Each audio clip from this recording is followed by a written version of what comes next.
You're listening to Intellectual Erection. So I feel as though fetishization exists when you are sexually attracted to someone, but you don't want to look at them as like a person, right? When you want to be sexually attracted to someone, but you want it to exist in a compartmentalized space where you don't have to care about them, right?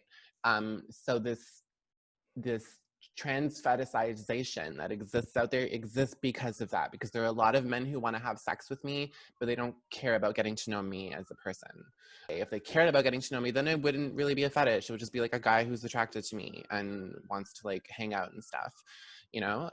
So that's kind of what I've realized too, because I think some people think that the fact that trans women are so fetishized means that like romantic attraction doesn't really exist with men towards us. This idea that we're just like some like porn category. Like I think the fact that trans women are such a popular porn category proves that the attraction is there, but because it only exists in porn, it's because no one cares about us as people.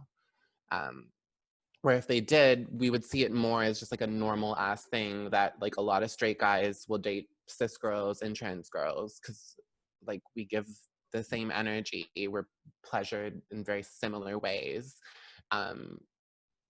So it's really just about the stigma that exists in society that forces the sexual attraction that exists for trans women to only be expressed in the world of a porn category or a fetish. I've been told by a lot of my trans girlfriends that like they'll have an encounter with a guy and the guy will again be like, does this mean I'm gay?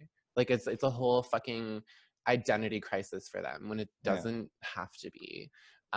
Because even if it does or it doesn't, which it doesn't, because again, most of the men that I have sex with, they're either bisexual, pansexual, or they're only attracted to cis and trans girls.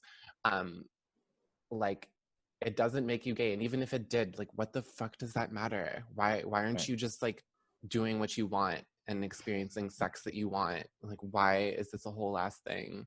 The guys that I'm attracted to aren't like shy about the fact that they're attracted to trans women. That I think is really the most important thing, because one of the reasons I don't have a lot of sex is because I'm not down to have sex with a guy who has like less confidence in themselves than me. Like they're shy about the fact that they're attracted to me, and I'm out in this world living my life and not giving a fuck about people's stares and opinions, and I'm supposed to be attracted to this little mouse of a man. You're listening to Intellectual Erection, a place where we talk about the naughty to stimulate your thinking.